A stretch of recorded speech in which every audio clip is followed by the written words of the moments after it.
Hello, assalamu alaikum, good morning, khushamdeed, ji ayanu, goedemorgen. Bakhair agale, ni hao, chunushme, washmale, hi, gutzaimes, guten morgen, hola, bonjour, privyet, kaifa hal, halo shuma chatore, ahlan wa sahlan, marhaba, buna, mucho, gracias, swamiga, and a very amazing good morning to everybody who's tuned into PTV World and watching World this morning alongside the very fantastic, the very full of energy, the very coffee addicted, ladies and gentlemen, Shiza Hashmi and Shahzad Khan. Hello Shiza, how are you doing today? I'm doing absolutely great. Thank you so much for asking. And, well, guilty as charged. Yeah. Well, I think coffee is great, ladies and gentlemen. Yeah. It makes your day, you feel great as well. You get that adrenaline rush, you know. Whenever you wake up early in the morning, you are a bit lazy, but as soon as that coffee goes into your system, you're all good to go for the day. And I think that everybody who's out there might be a lot of people sipping up coffee out of their cups as well. But ladies and gentlemen, over here we definitely want to pray and hope that everybody out there is doing perfectly fine and are ready to kickstart their days with us. Absolutely. And if you're at home, well, most of you are at home, so really hope that you have your plate of breakfast in your hand right now. And to begin with, I think, Shahzad, we need to talk about dreams, because a lot of people had goals and plans and dreams for the year 2020 as well. Yeah. But of course, Allah is the best of planners. He had another plan. My point of saying all of this is there is nothing in the world that should crush your dreams. I mean, there is nothing in the world that should actually put your goals on hold as well. This is going to end, inshallah, this pandemic, right? Things are going to get better. So do not, let's say, get depressed or get anxious about things coming your way. They will eventually. There's a right time for everything as well. Just a small example, I was reading a news last night, or probably early in the morning as well. J.K. Rowling, we know the writer for Harry Potter as well. She recently bought her childhood dream house. It was really cute to look at because she had dreamt of it even before she was, you know, she could not even afford it. Was it a big house? More or less, yes. Childhood dream house. I mean, come on, you know, when you were a kid and you imagine and think and dream about big houses. It cost around 400,000 euros. I don't know why I'm saying that, but it did. But here's the thing. I mean, she dreamt of it, right? But there did come a time where she actually realized her dream. So fingers crossed, everyone. Whatever you're dreaming for, I wish all the luck to you and, you know, direct all my vibes and positive energy to you as well. Exactly. Well, that's great. But which is why, Shiza, I've got a very important question to ask. Well, it's not really that important, but I just need to know. And this is one thought, and it's a very random thought, and it came across my head, and I was just thinking over it. So I thought that I should actually ask her as well. Go ahead. Do you think that this has happened with you, for example, that you were actually supposed to host a show, or you were supposed to appear somewhere, and then you were co-hosting it with somebody else, so you know there were other people involved as well, and as soon as you know that you know they got paid quite more than you, would you be happy about it, or would you be not? If I have to be really honest, if we're both doing the same job, I would not be happy about it, right? If I'm getting paid less. But to be honest, that never happened, so. Exactly. So ladies and gentlemen, you know, after like hours and hours of thinking, you know, I came up with this solution that, you know, if this is something I'm going to get to know, I will learn that I've undersold myself. And if I don't get the show, I will learn that I've oversold myself as well.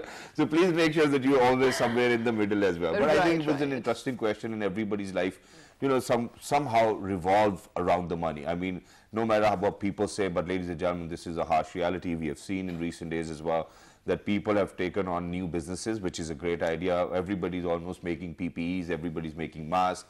You know, even wedding designers, you know, wedding clothes designers are making masks as well for brides out there as well. So I think it's a different world altogether we're living in these times of pandemic. And you know, Shahzad, I think you rightly said a lot of people are sort of taking on the opportunity of the coronavirus as well, and the situation itself, and you're developing things that the world needs right now. And in terms of economy, yes, all our dreams actually, everything that we need in this world, our lives do sort of revolve around economy. That is the main factor over here. So another news, Apple came out with a very reasonable iPhone as well. SE, I think it is.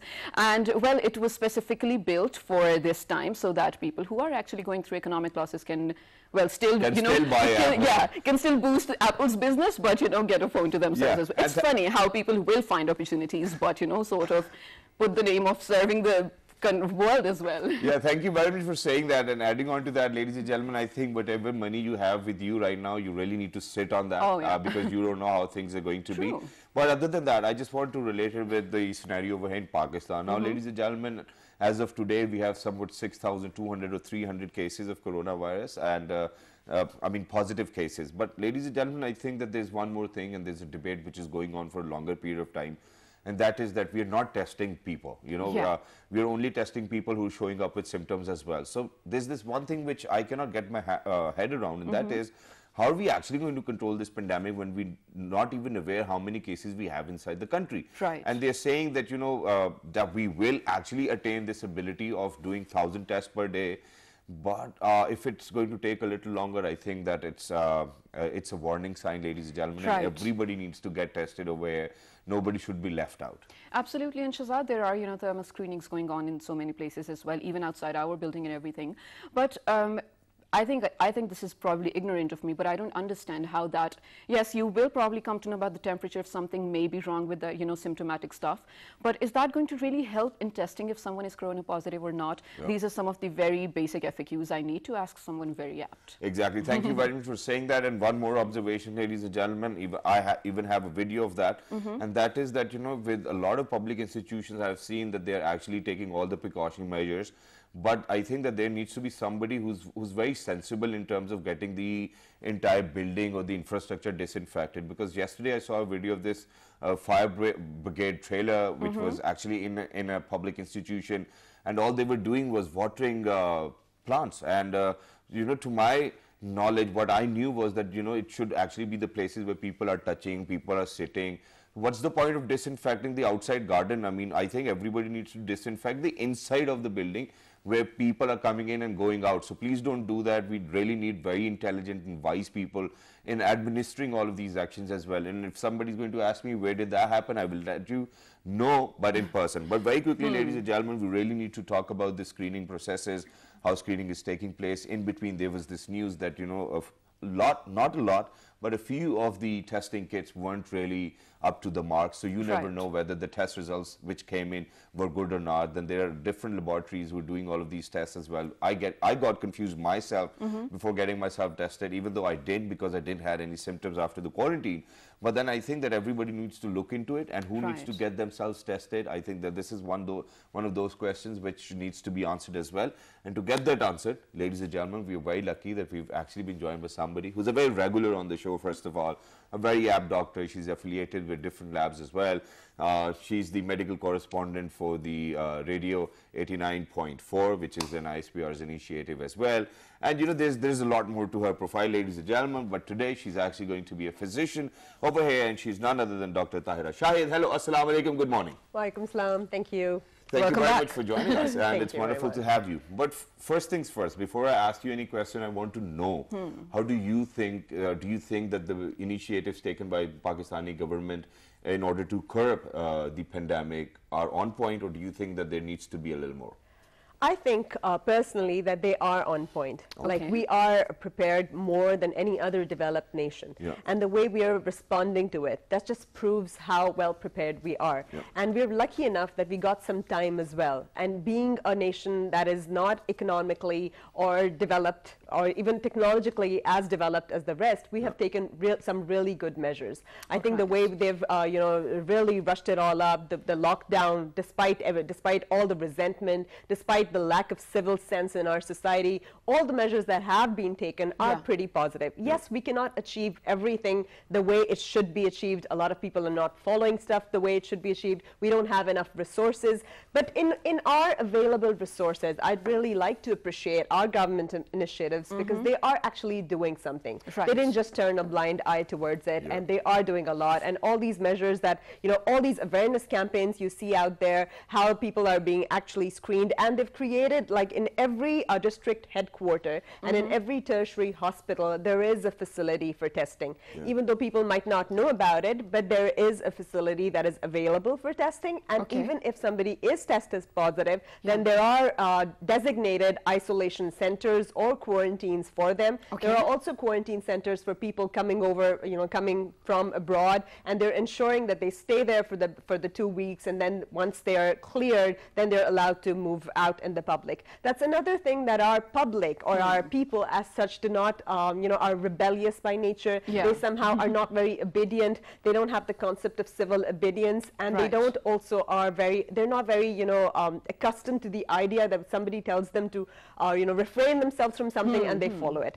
So that's where we are facing problems. And yes, if you compare the resources and you say we don't have enough of hospitals, we don't have enough ventilators, that's because we are a developing nation and we are, we have a huge population. And according to that, if we compare it relatively, we're pretty okay. Because see, in the West, where they have everything, they're still going, everything is out of control right now. More than 2,000 people died just in one day, right? Yeah. So I think we're lucky that we got some time. So it first affected them, and by the time it came over here, we were, we're well prepared, and that's why the rate is slow. And it probably, let's hope that it has mutated to a more milder form, and we are also more immune towards it, because we have a lot of immunity towards so many other infections. I know, generally, right? Yes. So we're a stronger nation that way. We're more resilient. We've faced almost everything, and come out victorious. So let us hope.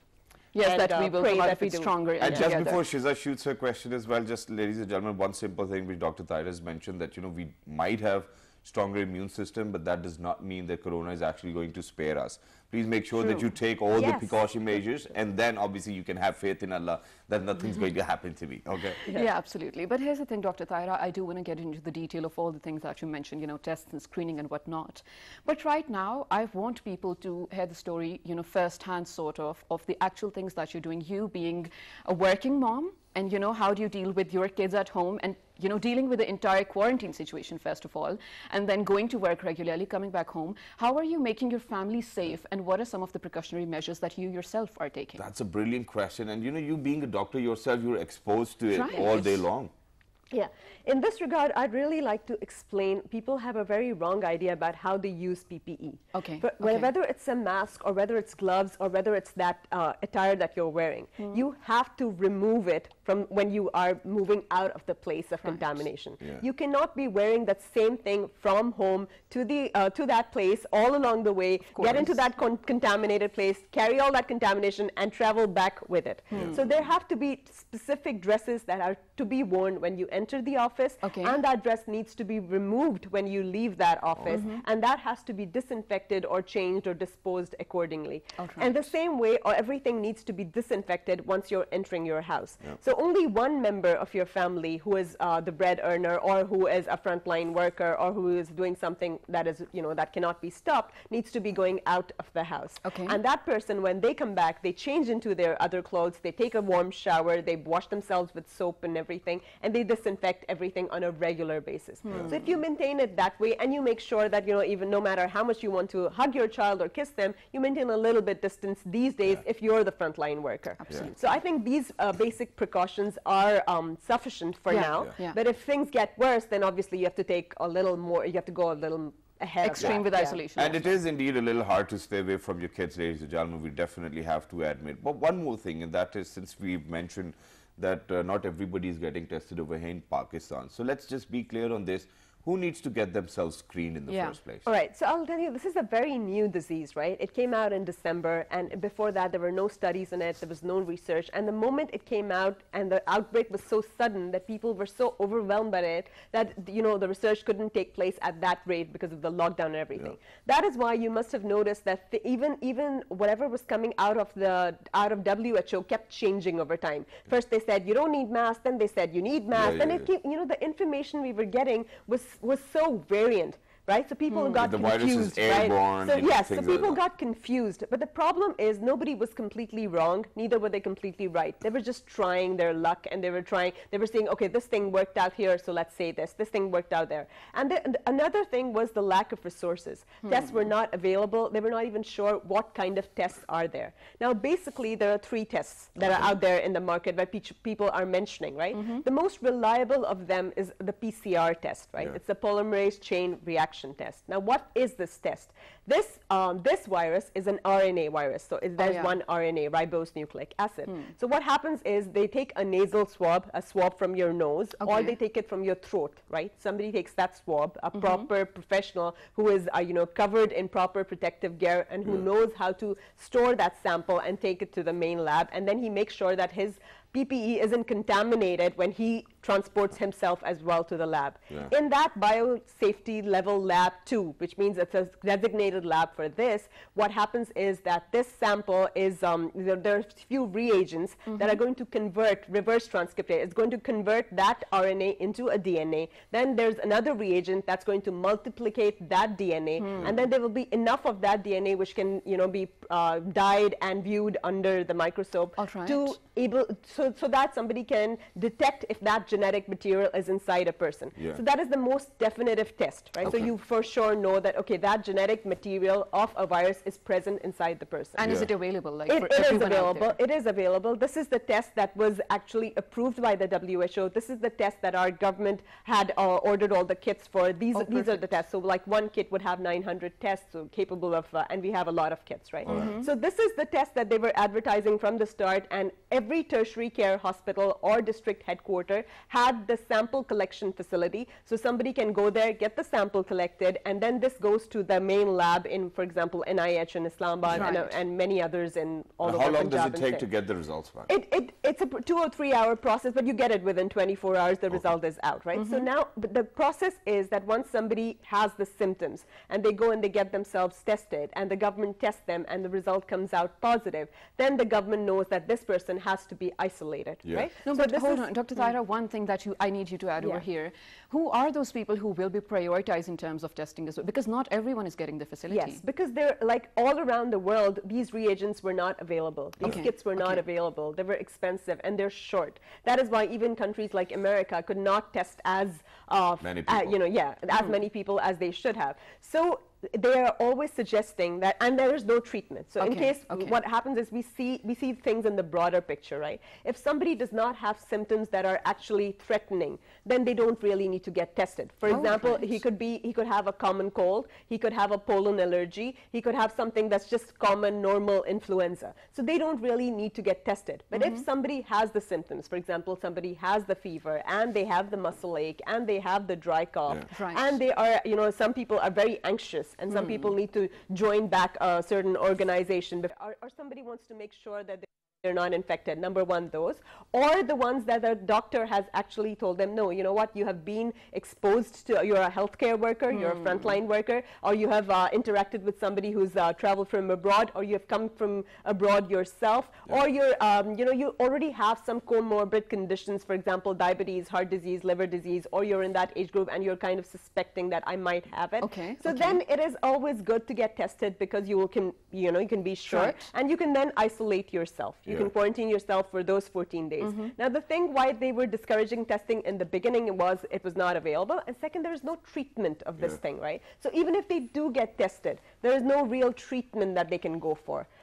But there's a reason why I'm asking this question. And the reason is so that the government actually, government would be able to deduce the data and then they would know how to control this pandemic. But as of now, since we're not testing anyone, so we have no idea how many people are positive. And not just that, I think, because there are people who are positive but have no symptoms. Okay, that's why I was coming that. So PCR test is basically, it tests the genetic material. But the other test that was out in the market and they were so cheap and people were advertising and selling them everywhere was the antibody test or the serology test, which is not FDA approved or which is not as yet approved by WHO. And there's a lot of things going on about that. Why? Because it tests the antibodies, right? So from the blood, you test the antibody. Now, antibodies can be IgM or IgG. So IgM is an immediate antibody that after 1 week of infection, your body develops against the organism, and IgG is later on, right? So this tells you that you have been exposed to the virus, and it also tells you if you have recovered from it. It doesn't necessarily tell you if it is still inside you or you are infectious right now.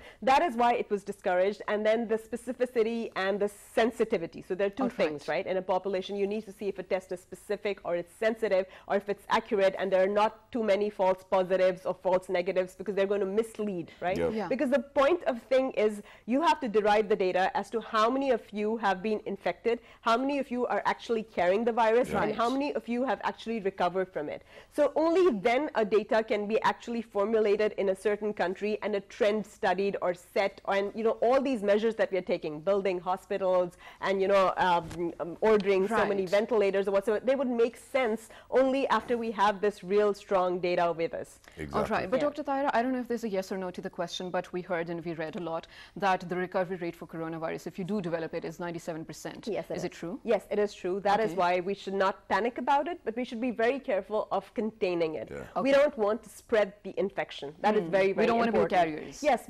because we might recover from it, and we will recover from it, inshallah. But people who are in the older age group, people whose whose immunity immunity is compromised due to any reason, whether they're on immune therapy drugs, whether they're on those kind of drugs, they have some kind of autoimmune diseases, they're on chemotherapy, on some kind of cancer, they have liver diseases or heart diseases or asthma or an existing condition that is like COPD or chronic obstructive pulmonary disease, then when they contract it, it might prove fatal for them. So Exactly. it's very, very And important. We're ladies saving and others. gentlemen, all of these people, who fall into these categories as well, please make sure that you look after. But very quickly, one more thing, since you're affiliated with a lot of laboratories as well, or probably one at the same time, there's one thing which I wanted to ask, and that is, when I got back to Pakistan, everybody suggested that you need to get yourself screened or quarantine, So I was like, okay, I'll quarantine rather than, and there's a reason why I said that, because I actually called a laboratory. I told them that, I need to get myself tested. There's this guy who showed up on a motorbike, only wearing gloves and a mask, and he was outside my gate, and he was telling me, Ajay sir, aapka test karna hai. So I got worried, man. Even if I didn't have corona, God forbid, unfortunately, they're going to give it to me. So what laboratories are you going to recommend to people if they are going to test themselves by themselves?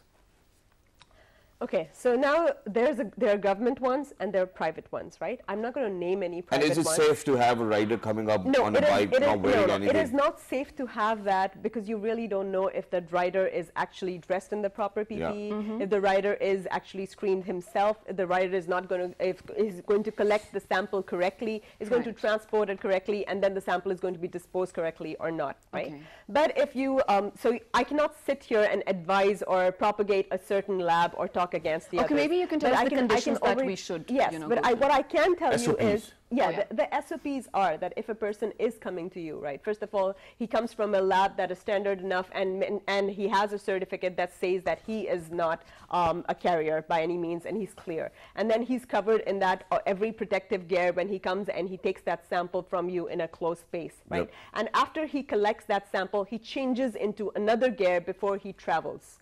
That he should be able to do that, because if he's going to, he's going to take that sample from you, and if, for example, somebody is positive and it's coming all on his PPE, and then he's wearing that and going, then he's actually becoming a source of infection for the rest, right? But so a lot of private labs now have the kits and are providing this, because a lot of industries have reopened, people need to resume work, and everybody, all these employees need to be screened before they join work, so that it doesn't, break out and you don't spread infection. And then very quickly, two last questions, that is, what happens after the testing? And what should the person do who actually got tested as well? And then, when do you think that this pandemic will be over? I think this is a question which everybody needs to get the answer I for. wish I could answer that, and I hope so. Let us hope so that it is soon. Everything comes, everything spends takes its time, and then it has to leave, whether it's good or it's bad. So we can hope for the best, and hopefully Pakistan will be able to fight it better. And we should be able to learn a few things out of this pandemic. This includes civil obedience. This includes sanitation. This includes hygiene. Practicing health and hygiene are going to be something that Pakistan needs to learn after this. And I'm sure that whatever the steps are being taken, whether the government or the private sector is taking, these should benefit all the patients of dengue, malaria, TB, pneumonia, and all our existing infections as well. So one jab and you go. So I hope that it improves our health sector as a whole. So now what happens after the test? So if a person does not test positive, then it's fine. If a person tests positive, then they should isolate themselves. Now, as for now, the government and the private labs report to the government that this person is positive. So it's the government's responsibility to place them in isolation. That is why most people are very hesitant to get the test these days, because they don't want to be placed in the government isolation issues because they Exactly. don't kind of trust that, and they would rather be, confined in the comfort of their own home. But then these people who don't wish to be tested need to be very, very civically responsible, and they Right. need to realize that it is their moral responsibility that even if they will recover, they don't need to go out of their house and contaminate the rest who might not be able to Exactly. recover. Absolutely, that's brilliant. Thank you yeah. so much for saying that, and thank you so much for being here, Dr. Tahira. Thank you very were, much. as usual, very amazing. And I think where you said, we do need to practice more strictly civil obedience. That is so true, because a lot of people, are struggling to do that as well. Just a little example, Shazad, yesterday I was craving for pizza, so I finally took the plunge and, ordered something off a food service app. I don't know if that's what we call it. So when there was an option of, minimal contact with the person. He can deliver at your doorstep, ring the bell, and just leave. So we chose that. Maybe they were not probably trained enough or something. It's cute of them. I'm not condemning anything, but I'm just saying people like to, stay away or, avoid contact as well. So we did place a little tip with the help of a tape on the door, saying that is for the rider. So he rang the bell, and after 5 minutes, we were hoping that he leaves. After 5 minutes, we open the door. He's still standing there with our food. And he's like, Assalamu alaikum, is this for me? And he's like, sort of like this close, and then taking the tape off and everything. We tried to avoid the contact, but that couldn't happen. So this is for everyone out there. If you're not really taking this seriously, there are a lot of people who are probably not, that strong in their immunity, who are generally really taking that seriously. So please, if you are not practicing isolation, respect those who are. Exactly. On this note, well. Yeah, Shiza, thank you very much for saying that. But yeah, on this note, we have to head out towards a short break. But just wanted to add on to this as well, and that is that looks like somebody wasn't willing to cook yesterday. Hence Yes. the pizza. But on the other hand, ladies and gentlemen, since we have done several shows and we've talked about it, so they say that there can be virus on edible items as well. I mean, straight out of the oven, or probably, there might be other reasons as well. So please make sure that you don't touch the box. Oh, yeah, of course. Or put it with the gloves, take off the gloves, take out the pizza, have it all, and enjoy yourself. But very quickly, ladies and gentlemen, before we go towards the break, we've obviously discussed, we've had psychiatrists and psychologists over the show. We've made sure that we talk about all of those people who are feeling stress in these times as well. But today, ladies and gentlemen, we want to speak about all of those people who already had these problems: stress, anxiety, depression, insomnia, and all of these things. What are they doing, and how do you think that their families need to cope up with them? All Good right. thought. Good morning.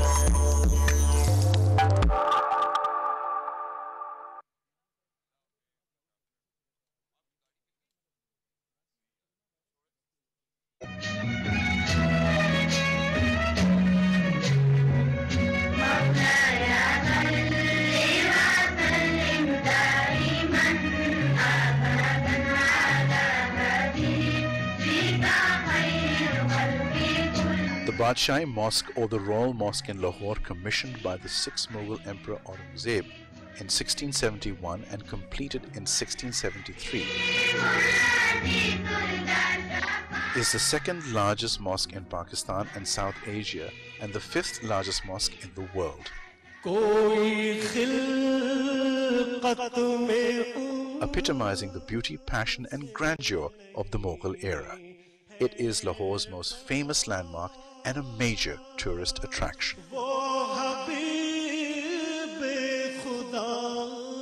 Capable of accommodating 5,000 worshippers in its main prayer hall and a further 95,000 in its courtyard, it remains the largest mosque in the world. From 1673 to 1986, a period of 313 years, when overtaken in size by the completion of the Faisal Mosque in Islamabad. Today, it remains the second largest mosque in Pakistan and South Asia and the 5th largest mosque in the world after Masjid al-Haram, Grand Mosque of Mecca, and Al-Masjid al-Nabwi, Prophet's Mosque in Medina. The Hassan II Mosque in Casablanca and the Faisal Mosque in Islamabad. To appreciate its large size, the 4 minarets of the Badshai Mosque are 13.9 feet, 4.2 meters tall than those of the Taj Mahal, and the main platform of the Taj Mahal can fit inside the 278,784 square feet courtyard of the Badshah Mosque, which is the largest mosque courtyard in the world. Architectural wonders of Pakistan.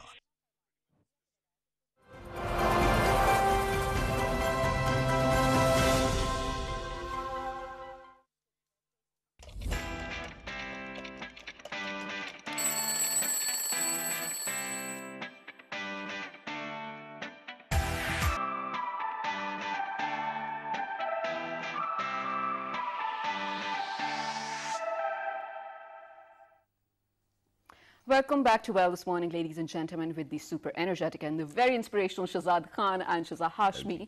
Well, lately you might have observed all of our shows are all about COVID-19, the whole situation, how to get over it, how to deal with the, well, let's say loneliness or depression as well, because, well, depression is real. It does hit a lot of people in so many different ways that probably we don't even know, and we love to speak about it. We love to provide a platform to all the people who have been through it, to all the people who can help people come out of it as well. And we are doing something similar or along those lines today too.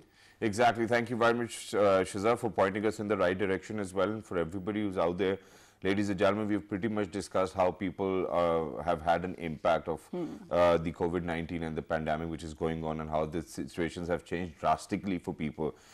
Because, you know, for somebody who was earning and they were very respected at their homes in the places, different places where they show up, imagine all of a sudden they do not have a running income coming in, that they have to rely on other people, and I think that it is very stressful. Yes. But we have discussed that bit. Now what we want to discuss today is that for all of those people who were already going through depression, who were already suffering from anxiety and all of these kind of problems, how do you think that their family needs to behave when they are around? And because I've seen it for myself as well, that for people who are actually depressed, they want to be in isolation by themselves. Yeah. Not really important, but I think that this is something I've observed as well. So what should we do? And since, you know, it's lockdown times, and, you know, people who do have these mental illnesses have very different kind of demands as well. How do we fulfill them? How do we tell them, or how do we convince them that, okay, you know, for now you just have to be at home and just make sure that you look after yourself? For that, I think the family needs to play a bigger role as well. And to discuss that role, ladies and gentlemen, we're very lucky that we have actually been joined by a clinical psychologist. She's none other than Ms. Rooma Shahid. Hello, assalamu alaikum, good morning. Thank you very much for joining us. It's wonderful to have you. And alongside Ms. Rooma, ladies and gentlemen, we have been joined by another clinical psychologist from the Wellbeing Center. She's none other than Saida Ishrat Fatima. Hello, assalamu alaikum, how are you? Walaikum assalam, I am fine. Thank you very much for joining us. So let's get the conversation started, Ms. Rooma. For all of those people who had all of these mental illnesses before even the pandemic was here, how do you think that their family members need to be, or build a support system around them so that they don't do anything stupid? Right.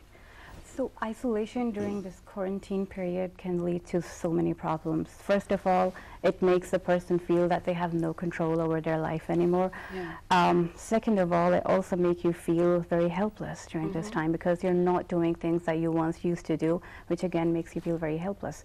It also leads to so many mental health problems like anxiety, sleep problems, and depression, and the impairment of your higher order functioning, which again leads to other problems like problems in focus and concentration, deterioration in your memory, and hard to follow directions and stuff like that. So if we talk about people who are already depressed and now they're in quarantine, that we need to understand two things over here. First of all, the people who were fine before the quarantine period, they would get to understand how it actually feels to be depressed, right? Exactly. Because and the people who were already depressed, they would have somebody to relate to, right? Yeah. So it's like a give and take thing. And at this time, you have to be there for each other, to support each other. For those who are already depressed, just keep doing what you were doing before that. Keep talking to our counselors, get online help if you need that, and just find your own ways and seek help from people who you can relate to. Okay, that is brilliant. Now, since we have, just not enough time actually, so I'm just going to jump on to the very important questions over here. All questions are important, but still. Ishrat, can I call you that? Yes. Okay, so Ishrat, you've been working at the Wellbeing Center for a long time now, and you have been actually helping specifically children with special needs, like probably, issues with speech therapy and everything. Now, because of the social isolation, this whole situation, definitely they're not coming to the center as well. So first of all, are you still in touch with them? I mean, if you're not, for a very long period, there's going to be a break, and maybe, they go in reverse with all the development that they've been there. And are you also counseling the parents on how to deal with those children? Yes, we give them online sessions, and also send some recordings that is very helpful for parents. Okay. People with different disorders like no eye contact, autism spectrum disorder, ADHD, and like symptoms, eye contact, attention, low attention span, and different things. Antisocial behavior is mostly parents need counseling to treat to handle their children in this critical time. Yes. We provide the online sessions and recording to them. Okay, tell me, what are some of the questions that parents ask you in terms of, if they don't know how to deal with their children amidst this situation as well? Because children tend to be traumatized or tend to be anxious as well, right? So what are some of the most commonly asked questions? They ask question what strategies we use in homes, how can we treat in home, how can we take these sessions, precautions measure. Okay. And we give them online session, and through online session we teach the parents, and then in front of in front of camera they deal with the children in front of you. Children. But I think that it is very important to ask over here, and that is that when you have a session with a psychologist or a psychiatrist, it's more about being face to face, and this is where the other person actually feels a little relieved of whatever they were thinking about. Do you think that these online sessions can actually be helpful for people with mental illnesses? Well, for some people it does work very well, but not for all of them. I do get people coming in and telling me that they don't prefer online counseling because seeing their therapist was the only thing that made them leave the house at one point, and they liked doing it. That was the only motivator for them to leave the house. But now there are so many other reasons as well, like they're not comfortable in the house because someone else might hear them, hear their personal problems and stuff. So it's not the same with everybody. Some people do and some people don't agree to online. All right, and thank you very much for saying that, and thank you very much for agreeing to that, because it cannot be everybody's Friday, obviously, ladies and gentlemen, and everybody responds to the situation very differently. But very quickly, one more thing, and I think that it is very important to ask, for all of those people who are not positive of COVID-19, but this very fear of getting or contracting the virus itself is actually having a larger impact on their mental health and health otherwise as well. People are very scared. People have gotten themselves into obsessive compulsive disorders as well. Absolutely. Everybody's just washing, everybody's just staying away from everyone as well. So where do we draw the normal line that, okay, these are the precaution measures and we shouldn't actually be going beyond that? All right, but I'm glad you asked that. Thank you. First of all, you need to understand, you need to stop being obsessive about the coronavirus coverage on the media, right? Because what's going to happen is that with every sneeze and every itch, you're going to just consult Google. And I'm sorry that I'm saying this, but my mom does this. Mom, if you're listening to me, I'm sorry. But this is true. You're going to be looking into all those symptoms, and you're going to be self-diagnosing yourself. And again, that's going to create more fear and anxiety. So that's the first thing that I tell my patients, to stop Googling your symptoms, right? The doctors are there to take care of that, look into the precautionary measures that you've been given, and that's it for now. Okay. Okay, now ladies, here's the thing. You being psychologists, I think you know better than any of us that humans naturally strive for communication or human contact. And that is so restricted. I mean, that is so, not possible at all in this situation. So Ishrat, let's begin with you. Maybe these can be tips, or maybe this can be just simple ways to come out of it. How should we actually strike a balance in terms of communication as well, while being safe too? I want to talk about Yes. हम आपसे पूछना ये चाह रहे हैं कि जब हम सेफ्टी का ये जैसे मिस रुमा ने जो बात की है उसके ऊपर तो हम सारे मुत्तफिक हैं लेकिन आगे जब हम इस प्रोसीजर को फर्दर और करते हैं या हम इस सिचुएशन के अंदर और डलते हैं तो उसका एक और इम्पैक्ट भी आता है इंसानों के ऊपर, और उसमें ऐड भी कर देता हूँ मैं आपके लिए। वो ये है कि खुदा ना खास्ता हो गया है मुझे ये डिजीज मैंने या वायरस मैंने कॉन्ट्रैक्ट कर लिया है, और अगर ये मेरे लिए फेटल नहीं भी है तो क्या मैं उस मेंटल प्रेशर के अंदर ये सोच के भी अपने आप को मार सकता हूँ कि यार ये मुझे हो गया, पता नहीं मैं बचूंगा भी या नहीं? यस आप जी बिल्कुल, आप उर्दू में बताएं, हम ट्रांसलेट कर देंगे। बंदा जब उसकी जो थॉट्स होती हैं वो जो होती हैं उस पर डिपेंड करता है कि बंदे की थॉट्स क्या हैं। थॉट्स उसकी पॉजिटिव भी होती हैं, नेगेटिव भी होती हैं। इस सिचुएशन को आप अपनी थॉट्स के ज़रिए हैंडल कर सकते हैं। अगर आप इस पे कंटिन्यूस नेगेटिव थॉट्स आपको आ रही हैं और आप एक सिचुएशन जिसमें थोड़ी सी पॉजिटिव चीज़ आप उसको भी नेगेटिव वे में लेके चलते हैं, जब वो नेगेटिव थॉट्स आपको हर्ट करती हैं फिर आप उसको एक आपके माइंड में आता है कि हाँ ये रियलिटी है, उस नेगेटिव थॉट्स को आप रियलिटी के उस पर लेके आते हैं और फिर ईच एंड एवरीथिंग आपको वही नेगेटिव और वही रियलिटी लग रही होती है, हालांकि ऐसा रियलिटी में नहीं होता। Yeah, thank you very much for saying that, ladies and gentlemen. Our psychologist is actually telling us that, you know, whenever in a situation you will get a positive thought and you will get a negative thought, but if you're going to stick to the negative thought, it will eventually become your reality. Which is why I've got a very important question. You know, people talk about vibes, or you know, I do not get a good vibe from them, or I got a very good vibe, or you know, the vibe is very mutual. So this is one thing which I don't know how many people will believe in, but this is something I believe in. I that, do. You know, whatever you think about, it actually does 100%, happen. 100%, yes. You know, this is one thing which I'm very sure about. So I make sure not to think like that. Yeah. Is it true, first of all, and then when, do you think that this is the power of imagination, that it actually becomes your reality when you think so much about it?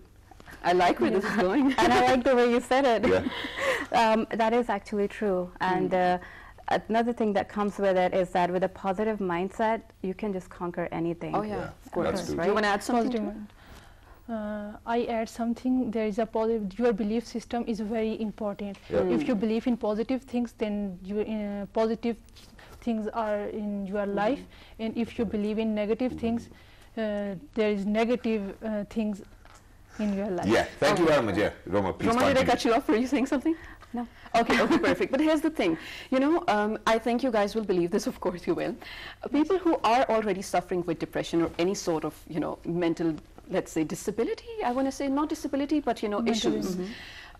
It's really hard for them to actually come out of the negative thoughts. Yes, they will agree that negativity is surrounding them, but they don't really know how to come out of it. It's literally beyond their Then control. you can't help them. You can't help. Even if They you cannot try. help themselves. I'm like, literally, they cannot help themselves. They know that, okay, the positivity is what I need, but they don't know where to find it. So what should they do, especially in this situation? See the little things that you can apply in your daily life, especially during this situation, that can help you stay not entirely, like I'm not saying to stay positive ever since you come out of your bed until you go into your bed, but let's like do tiny things in your daily life, in your daily, in every day that can, you know, just do something positive, even if that's a little thing. Like, I don't know, just take care of your personal, of your skin, drink water and stuff like that. That even counts as being positive. And it's brilliant. And we'll move on to you as well, but we definitely want some quick tips onto that as well for people who are in quarantine, people who are in isolation, or people who are working. Well, how do you think that they really need to keep themselves busy? So can you give them a routine so that they're sure that they're looking after their mental health as well? Please go ahead. Just keep doing the way, keep living your life the way you were living before being quarantined, because if you were waking up at 8 a.m., keep doing that. Don't just stay in bed from 8 a.m. till, I don't know, whatever time you wake up. Don't be running around in your PJs the whole day. That's more important. Get dressed up if you're working from home. What I see people doing is that they just change their shirts and, you know, get their hair done, and that's it. They're still in their PJs. Don't do that. It's not for other people. Just value yourself, feel important for yourself, and work on yourself. Oh, That's great. brilliant. That's awesome. Make your daily routine list, in which list list of their daily activities, and make sure they use they do it every day. They do it every day, and take care of their sleep, take care of their diet, and all these things are very important for mental health. If in these days of lockdown, people's not care of their diet and their sleep, and its direct effect on their mental health. Exactly. Okay. Thank you very much for saying that, and I think pretty much everybody is aware of that. But one simple thing and one last thing, and that is for all of those people who are health caregivers, health providers, people like you, psychiatrists, how do they make sure that they are on the right path? Because every day you're absorbing so much from people who are not very well, and then they have an underlying sickness, may it be mental, may it be otherwise as well. How do you guys recover? See, just by thinking the fact that we're contributing towards flattening the curve, that's very satisfactory. Yeah. So that's where I get my motivation That's from. beautiful. Well, that's good. What about you, Ishwar? कैसे जो है आप अपना ख्याल रखते हैं कि आपकी जो आपका जो ज़हनी तवाज़ुन है वो ठीक रहे, क्योंकि आप पूरा दिन इतने लोगों के मसले मसाइल सुनती हैं, तो आप कैसे मेक श्योर करती हैं कि आप ठीक है? क्योंकि मैं अगर किसी भी हालत में साइकियाट्रिस्ट या साइकोलॉजिस्ट के पास जाऊंगा तो वो मेरे से बड़ा बीमार नहीं होना चाहिए। हाँ, एग्जैक्टली। अगर हम पेशेंट्स को डील कर रहे हैं 9 to 5, ठीक है, उसके बाद मेक श्योर कि हमें अपने लिए भी टाइम निकालना बहुत ज़रूरी है, ठीक है। उसमें अगर हम 1 घंटा आधा घंटा अपने लिए टाइम निकालें, उसमें बैठें और अपना आप कहीं आउटिंग पे चले गए हो या अपने घर पे ही हो, लेकिन अपने लिए आजकल नहीं है, लेकिन अपने घर के टेरिस पे आप बैठ के, अपने जो लॉन है आप उसमें बैठ के, लेकिन अपना जो है आप वो करो कि ये क्या सिचुएशन चल रही है, हम कैसे इसमें से कैसे निकले हैं, और अपनी पॉजिटिव थॉट्स उसमें हम ये भी कर सकते हैं कि अपनी फैमिली मेम्बर्स को लेके उसके साथ हम बैठ के प्ले कर सकते हैं, कोई गेम खेल सकते हैं, बोर्ड गेम्स है ना, इंडोर डिफरेंट गेम्स हम खेल सकते हैं। हम लोग जो है लॉन में बैठ के डिफरेंट गॉसिप्स कर सकते हैं, डिफरेंट इश्यूज जो हैं उस पे हम fun. Yes. Fun is also important for your mental health. Absolutely. Absolutely. Well, I don't know, ladies and gentlemen, whether I'm going to second this or not, whether gossiping is fun or not. But I think avoid gossiping as much as you can, because that's positive gossips. Yeah, I don't know whether gossips can be positive or not, but yeah, in general, just have a conversation. Well, thank you very much, Ms. Roma. Thank you very much, Ms. Ishrat Fatma, for joining us. It was wonderful to have you. But very quickly, for all of those people who are out there, ladies and gentlemen, I know that we do have a lot to cover, but we're very short on time, so I have to wrap up. And that is, ladies and gentlemen, one simple solution. First of all, you need to be positive. And what Shiza said, she was very right, that there are people who just can't help it. And they're like, you don't know our situations, and they just cannot see that ray of hope. No problem. All you need to do is that every day, as Ms. Ruma said and Ms. Ishrat Fatma said, that you really need to have a routine so that you look forward to doing something the next day. One is exercising. And for me, I look forward to go or riding a bike or probably washing my own car and doing my own things. And this is how you keep yourself busy. Absolutely. And within my own head, I know that this is something which I'm doing to keep myself busy, but I look forward to doing all of these things the next day as well. Right. And Shazad, where you said there are people who are dealing with mental issues in terms of, not being able to find the ray of hope. They do see the ray, but the dark tunnel that they're in, it's so large they really can't reach that ray of hope or ray of light as well. So we're wishing a lot of good wishes unto all of you as well. And for today, I'm going to bake a lot of brownies, so if anyone wants, you're more than welcome to my doorstep. Well, not inside. And there'll be a chit on there. There'll be a chit on there. Pick up your brownie and leave as soon as possible. But thank you very much, ladies and gentlemen. Please write to us on our Facebook page, which is with the name of Well This Morning. Even if you want a brownie, or even if you want a session, or even if you want to talk, and if you have a mental illness, write to us. We will talk to you. We'll take you on the show. We'll take you on a call, and we will talk it out with you. Ladies and gentlemen, if you want to watch the repeat telecast, please make sure that you tune in at what time? 5:11 p.m. Yes, on Daily Motion. The address is Well This Morning on YouTube. It's PTV World. So, ladies and gentlemen, till the next time, all of us over here at PTV want you to be happy and safe. Make sure you take all the precaution measures. Good morning. Take care.